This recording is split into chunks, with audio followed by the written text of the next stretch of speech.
என்ன மட்டும் இல்லை சார், இங்கே இருக்கிற 13 கிராமமும் அளவு இருந்த சந்தோஷம் சொல்ல முடியாது. சொன்னா எங்க சார் என்ன பேச முடியல,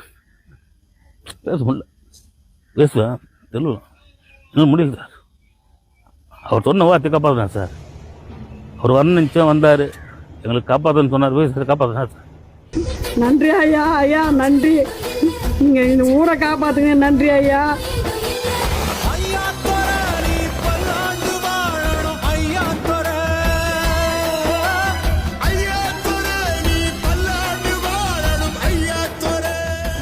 மாண்புமிகு எஸ்பி வேலுமணி அவர்கள், பேரவைத் தலைவர் அவர்களே, ஏழையின் சிரிப்பில் இறைவனை காண்போம் என்ற பேரறிஞர் அண்ணாவின் பொன்மொழியை நினைவில் வைத்து, ஏழையின் சிரிப்பில் இறைவன் இருப்பதை சொன்னான் தலைவன்.